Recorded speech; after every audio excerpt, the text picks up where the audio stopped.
গত মাসে কোচবিহারে প্রচারের সময় কেন্দ্রীয় স্বরাষ্ট্রমন্ত্রী অমিত শাহ বলেছিলেন, কমিশন ভোটার তালিকা থেকে অনুপ্রবেশকারীদের নাম সরালেও বিজেপি তাদের বাংলার মাটি থেকেই সরিয়ে দেবে।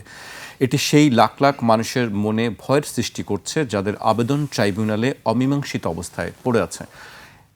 এর আগেও আমরা কয়েকদিন আগেও দেখেছি যে শুভেন্দু অধিকারী তিনি বাংলাদেশের বিপক্ষে সবসময় কথা বলতে পছন্দ করেন, ভালোবাসেন তিনি বাংলাদেশকে কথা বলতে। আপনি আসলে কিভাবে দেখছেন, আমাদের ক্ষেত্রে কি পরিণতি অপেক্ষা করছে? ধন্যবাদ।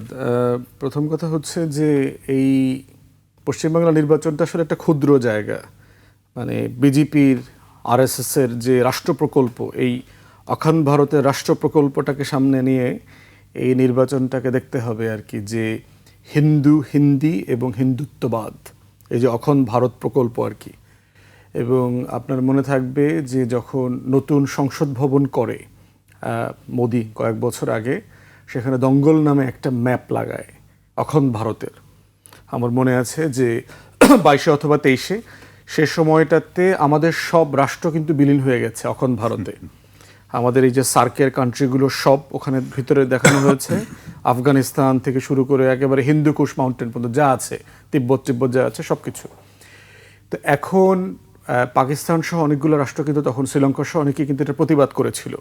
কিন্তু এখানে যেহেতু আমাদের মান্যবর পলাতক পদচ্যুত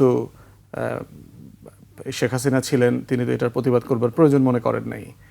তো সেই জায়গা থেকে বোঝা দরকার যে সেই কংগ্রেস থেকে বেরিয়ে আসা, মানে বাল ঠাকরে, গোয়ালাকার থেকে শুরু করে যারা এই পুরো হিন্দুত্ববাদী রাষ্ট্র প্রকল্পের শুরুর দিকের মানুষ, তাদের লেখা লিটারেচার পড়লে দেখবেন they are highly influenced by Hitler. জার্মানিতে হিটলারের যে উত্থান সেই 30s এবং প্রথম বিশ্বযুদ্ধের পর থেকে যে ফার্স্ট রাইক, সেকেন্ড রাইক, থার্ড রাইক করবার যে স্বপ্ন আকাঙ্ক্ষা, যে আর্য রক্তের মানুষের একটা বিশাল সাম্রাজ্য হবে, এবং হিটলারের যারা এই মানে ফিজিক নিয়ে গবেষণা করত, যে একটা কাঠামো ডেভেলপ করেছে যে আপনি কতটুকু লম্বা হতে হবে, ছেলে আকারে, মেয়ে আকারে, চোখ, নাক, কান, পুরো শরীরের যে ফিজিকের ক্যারেক্টারিস্টিক্স, যেটা দিয়ে ধরে নেওয়া হবে যে আপনি আরিয়ান। এবং আরিয়ান রেস হচ্ছে রাইখকে রুল করবার একমাত্র যোগ্য এন্টাইটলমেন্ট। যেভাবে ধরেন মানে আওয়ামী লীগ, শেখ হাসিনা, শেখ পরিবার মনে করে যে এই সোনার বাংলা শাসন করবার একমাত্র খোদা প্রদত্ত ঈশ্বর থেকে পাওয়া একমাত্র অধিকার হচ্ছে তাদের, যেটা তারা দেখিয়েছে আর কি। তো সেই রাইখের রেজিম দ্বারা কিন্তু সিরিয়াসলি তারা ইনফ্লুয়েন্স ছিলেন, এবং এই লিটারেচারগুলোতে প্রত্যেক জায়গাতে আসছে। তখন প্রচুর এই আরএসএসের লোকজন আপনার ভিজিট করতে যেত। হিটলারের বাহিনীতে এই বিজেপির যে মাদার অর্গানাইজেশন, তাদের ভলান্টিয়াররা যেত এই রাইখে ট্রেনিং করবার জন্য, যুদ্ধ করবার জন্য, এবং তারা যুদ্ধ করেছে। পুরো সময়টা জুড়ে তারা হিটলারের বাহিনীতে যুদ্ধ করেছে। প্রচুর ইন্ডিয়ান এবং গ্রেট সোলজারদের নাম, হিটলার যাদেরকে পুরস্কার দিয়েছে, এরকম প্রচুর বাহিনী আছে। মহিলাদের বিখ্যাত কিছু ইন্ডিয়ান, ভারতীয় মহিলা আছে যারা রাইখের হয়ে যুদ্ধ করেছে। এবং যেহেতু ব্রিটিশ কলোনি ছিল এটা, ব্রিটিশদের বিরুদ্ধে স্পাইংয়ে জার্মানি এই লোকগুলোকে কাজে লাগাইতো বিভিন্ন জায়গাতে, যে ইনফরমেশন গ্যাদার করা বিভিন্ন জায়গাতে। তো সেই যে প্রকল্পটা, এই প্রকল্পটা কি? এই প্রকল্পটা হচ্ছে যে জেমস মিলের যদি লেখা পড়েন, the history of India, Scottish scholar ছিলেন, সে মেনলি আমাদের এই ভারতবর্ষের হিস্ট্রিকে মোটা দাগে 3টা ভাগ বলেছে আর কি।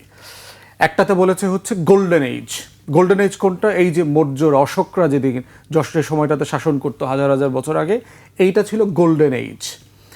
দ্বিতীয়ত হচ্ছে বারবারিয়ান বলেছে আর কি, মুসলমানরা যেই সময়টাতে শাসন করেছে, আপনার ধরেন সেই 800 বছর, 10th 11th সেঞ্চুরির পর থেকে শুরু করে এই 800 বছরকে বলেছে মধ্যযুগ, বর্বর যুগ, বারবারিয়ান টাইম বলেছে। থার্ড হচ্ছে রেনেসা বলেছে। সাদাদেরকে, নিজেদেরকে বলতেছে আমরা রেনেসা করেছি। ব্রিটিশরা আসছে, ইউরোপিয়ানরা আসছে, তাদের বুদ্ধি শুদ্ধি, পরামর্শ, লেখাপড়া, জ্ঞান চর্চার মধ্য দিয়ে তারা এই পতিত, অবহেলিত হিন্দু জাতিকে আবার নতুন করে সভ্যতার আলো দেখিয়েছে। অতএব এইটা হচ্ছে তাদের আবার মুক্তির পথ। এবং এইখানে দেখবেন যে টোটাল জায়গাটাকে, এই মুসলমান রুলটাকে তারা দেখায় হচ্ছে বহিরাগত আকারে, দ্য ফরেনার্স, দ্য ইনভেডার্স, দ্য কলোনিয়ালিস্ট। মানে যারা লিখছে এবং যারা পড়ছে তাদেরকে দেখানো হচ্ছে মাঝখানের সময়টা হচ্ছে তার হচ্ছে সবচেয়ে বর্বর যুগ, ইয়েট রমিলা থাপারের লেখা যদি পড়েন, এখন জওহরলাল নেহরু ইউনিভার্সিটি টিচার, খুব ভেটারান প্রফেসর, সোয়াসের স্কলার ছিলেন, থাপার প্রমাণ করেছে ক্যাটাগরিকলি যে ভারতবর্ষের ইতিহাসের গোল্ডেন টাইম ছিল হইল মুসলমানদের সময়টা। লিটারেচার, জ্ঞান, বিজ্ঞান, সভ্যতা, আইন, কানুন, সব কিছু। আপনি দেখেন আজকে দিল্লি মুসলমানরা 500-র উপরে বছর শাসন করেছে। দিল্লির পপুলেশন, মোগলরা যখন আসছে, মুসলমান পপুলেশন দিল্লিতে কোনোদিন 28% ক্রস করে নাই। তাহলে যেই জনপদ 550 বছর শাসন করেছে, সেটা যদি তলোয়ার দিয়ে শাসন করা হতো, তাহলে সেখানে হিন্দু নামক কোনো জিনিস, আবর্জনা খুঁজে পাওয়া যেত না, যদি তারা আসলেই করতো।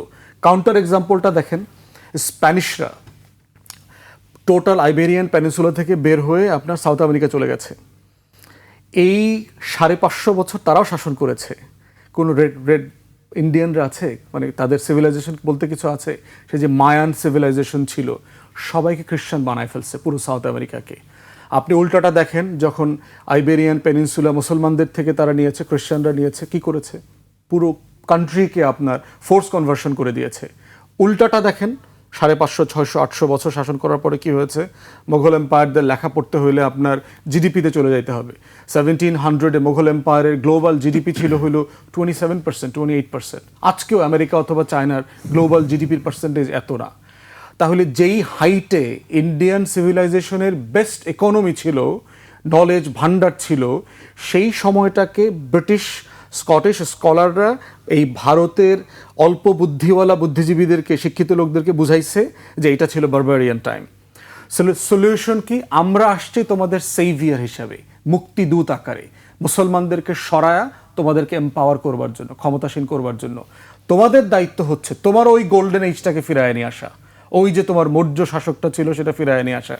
এবং এই ফেক হিস্ট্রিতে উপর ভিত্তি করে যেটা হচ্ছে, অখণ্ড ভারতের আইডিয়াটা তারা ডেভেলপ করেছে। তখন কি এরকম ছিল? এরকম অখণ্ড ভারত বলতে হিস্ট্রিতে কিছুই ছিল না। ভারত নামক রাষ্ট্রকে পয়দা করেছে ব্রিটিশ। এর আগে ভারত বলতে কোনো রাষ্ট্রের মানে নাম নিশানা কিছুই ছিল না। হিন্দ বলতে বোঝানো হইতো আপনার, হিন্দুস্তান বলতে যে সিন্ধ নদী, যেটা সিন্ধ নদীর তীরবর্তী। আল বেরুনির যদি ভারত তত্ত্ব পড়েন, ইন্ডিয়ার উপরে যে বই লিখেছে, সেখানে তা সে পরিষ্কার করে বলে দিয়েছে ম্যাপ দেখিয়ে যে সিন্ধ নদীর অববাহিকায় যারা বাস করে, সেই জায়গাটার নাম হলো হিন্দুস্তান, এবং ওই আশেপাশের মানুষদেরকে বলা হয়তো হিন্দু, মানে সিন্ধ নদীর পাশে বাস করে বলে। হিন্দু ধর্ম আকারে প্রথম ক্লাসিক্যালি ডেভেলপ করেছে হচ্ছে ব্রিটিশরা। যখন আপনার তাকে এই দেশ গভর্ন করতে হয়েছে, কলোনির আমলে দেশ দখল করছে, এখন আপনাকে দেশ শাসন করতে হবে, তো আইন কানুন ডেভেলপ করতে হবে। ঠিক সেই জায়গাটাতে এসে মুসলমানদের মহামডার্ন ল ডেভেলপ করছে তারা এখানে। তারপরে হচ্ছে আর হিন্দুদেরকে তারা একটা ফ্রেমে নিয়ে আসছে।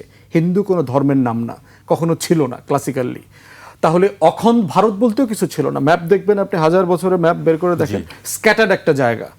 মোগলরাই মোটা দাগে আপনার এই আজকের যেটাকে আমরা ভারতবর্ষ বলি, এটাকে ইউনিফাই করেছে প্রায় পুরোটা, বাকিটা ব্রিটিশরা এসে করেছে।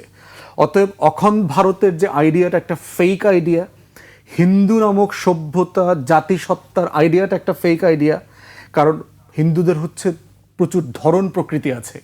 তাদের দেখবেন এক এক অঞ্চলে যাবেন, দেখবেন মন্দির আলাদা, দেবদেবী আলাদা। যেমন দুর্গা বাঙালি হিন্দুর প্রধান দেবী, যাকে তারা পূজা করে। উত্তর ভারতে যান, রাম, যেটাকে নিয়ে সেই বিষয়গুলি তো আমাদের কাছে মনে হচ্ছে যে ভারতে ছড়িয়ে যাচ্ছে, সব প্রসারিত না, হচ্ছে। ছড়িয়ে যাচ্ছে না, কিছুই ছড়াচ্ছে না। যেটা হচ্ছে সেটা হলো তার ফেক ইলেকশন হয়েছে। তাহলে বুঝতে হবে যে অখণ্ড ভারতের আইডিয়াটা কিসের ভিত্তিতে ডেভেলপ করলো? হিটলারের রাইখ দ্বারা ইনফ্লুয়েন্সড। ব্রিটিশ কলোনিয়ালিস্টরা এটা ইন্টেলেকচুয়ালি ডেভেলপ করেছে ডিউরিং দ্য কলোনিয়াল টাইমে। এখানে মুসলমানদেরকে আদার করা হয়েছে, যেহেতু তারা মোগল এম্পায়ার ছিল, তাদের গোল্ডেন সিভিলাইজেশন ছিল সেখানে। সেই জায়গা থেকে ডেভেলপ করা একটা ফ্যাসিস্ট আইডিয়া, অ্যাবসলিউটলি একটা ফ্যাসিস্ট আইডিয়া। এখন এই ফ্যাসিস্ট আইডিয়াটা না বুঝলে আপনি শুধু নির্বাচনের এই সংখ্যা, বিজেপি কত পাইলো আর কংগ্রেস কততে হারলো, এই অঙ্ক দিয়ে মিলানো যাবে না। প্রশ্ন আছে যে ম্যানিপুলেশনের একটি এক্স্যাক্টলি। তো এই হিন্দুত্ববাদের জায়গা থেকে দেখতে হবে যে ভারত রাষ্ট্র যে পলিটিক্সটা করতেছে গত প্রায় 100 বছর, আপনার আগামী কয়েক বছরের ভিতরে, সম্ভবত এই বছর অথবা আগামী বছর আরএসএস এর 100 বছর হওয়ার কথা, এবং তাদের টার্গেট ছিল এই বছরের ভিতরে অখণ্ড ভারতের ম্যাপ তারা করবে, পূর্ণাঙ্গ করবে।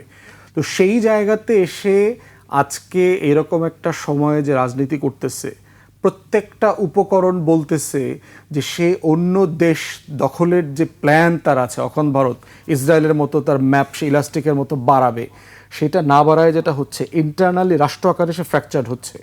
ইন্ডিয়া গত 47-এর পর থেকে যদি ধরেন মোস্ট ভালনারেবল স্টেট রিয়েলিটিতে এখন বাস করছে। এবং নির্বাচন তো শুধু এখানে হচ্ছে না, বিজেপির প্ল্যানে দেখলাম সবচেয়ে দুর্গ মানে যেখানে সে দখল করতে পারছে না, সে বলছে যে যেই 3টা দুর্গ আমাকে দখল করতে হবে, একটা হচ্ছে বাংলা, দ্বিতীয় হচ্ছে তামিলনাড়ু, থার্ড হচ্ছে আপনার কেরালা।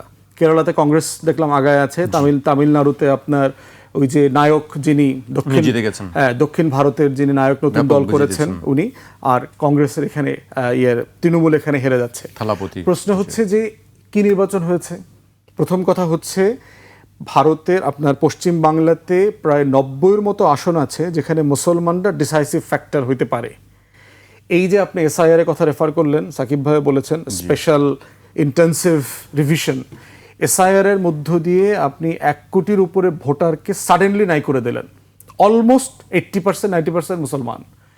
তাহলে আপনি এই 90টা আসনের ডেমোগ্রাফি, ইলেকটোরাল ডেমোগ্রাফি পরিবর্তন করে দিলেন, আমাদের নির্বাচন কমিশন যেটা করছিল 2008-এ আওয়ামী লীগকে ক্ষমতায় আনার জন্য।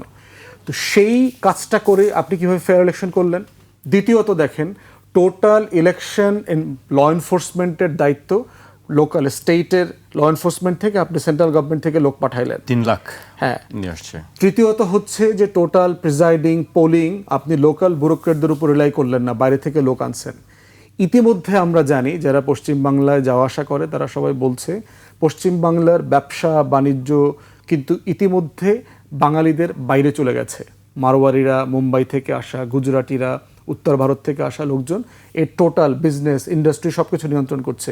কালচার ভেঙে পড়েছে। বাংলাদেশে ভিক্ষা করতে আসা লাগে কলকাতা থেকে, জানেন, কারণ তারা ওখানে প্রোডাকশন হাউস চালাইতে পারতেছে না। বাংলাদেশ থেকে শত শত হাজার হাজার কোটি টাকা বিজ্ঞাপন নিয়ে তারা কলকাতায় প্রোডাকশন হাউস চালাচ্ছে। অতএব সেই জায়গাতে সিরিয়াসলি একটা ফ্রডুলেন্ট ইলেকশন করছে। টার্ন আউট দেখলাম 93%। সোনার বাংলায় 93% ভোট কিভাবে প্র্যাকটিক্যালি পসিবল? নদী, সাগর, তারপরে মানে রাস্তাঘাটের যে অবস্থা দুর্গম, আমাদের মতোই তো, মানে এরকম একটা জায়গায় 93% টার্ন আউট আপনি কিভাবে করেন? Practically impossible. তাহলে যেটা হচ্ছে এইটা সিম্পলি মধ্যযুগীয় কায়দায় একটা দুর্গ দখল করছে বিজেপি, একটা এলাকা সে দখল করছে, অস্ত্র দিয়ে না, একটা ভোটের যুদ্ধের মধ্য দিয়ে দখল করেছে। তার ওই যে অখন ভারতের ডেডলাইন ফুলফিল করতেছে। এটা করে যেটা করছে, সে এখানে আসন জিতেছে কিন্তু সে রাষ্ট্র হারাচ্ছে দিন শেষে, ফ্র্যাকচার্ড কমিউনিটি। এবং এইটা অনেকগুলো মৌলিক প্রশ্নও তৈরি করেছে। বাঙালি বুদ্ধিজীবিতা রবীন্দ্রনাথ ঠাকুরকে নিয়ে যেই বাঙালি জমিদার, ব্রাহ্মণ, উচ্চবর্ণের হিন্দুরা যেই হিন্দুত্ববাদিতা, যেই পোলারাইজেশনটা শুরু করেছিল গত শতাব্দীতে, বঙ্গভঙ্গ হয়েছিল, এটা সে করতে দিল না। আবার অখণ্ড বাংলার একটা রাষ্ট্র করারও কিন্তু পরিকল্পনা করেছিল। সোহরাওয়ার্দী, আবুল হাশেম, শরৎচন্দ্র বসু, কুরণচন্দ্র রায়, সেটাও কিন্তু আপনার এই বাঙালি হিন্দুরা এবং নেহেরু করতে দেয় নাই, কংগ্রেস করতে দেয় নাই। আজকে বুঝতে পারবে তারা যদি সিরিয়াস হয় যে আসলে আমার স্বাধিকারের আন্দোলনে কোথায় কোথায় আমাদের বুদ্ধিজীবীরা আমাদেরকে ঠকিয়েছে, ভুল পথ দেখিয়েছে।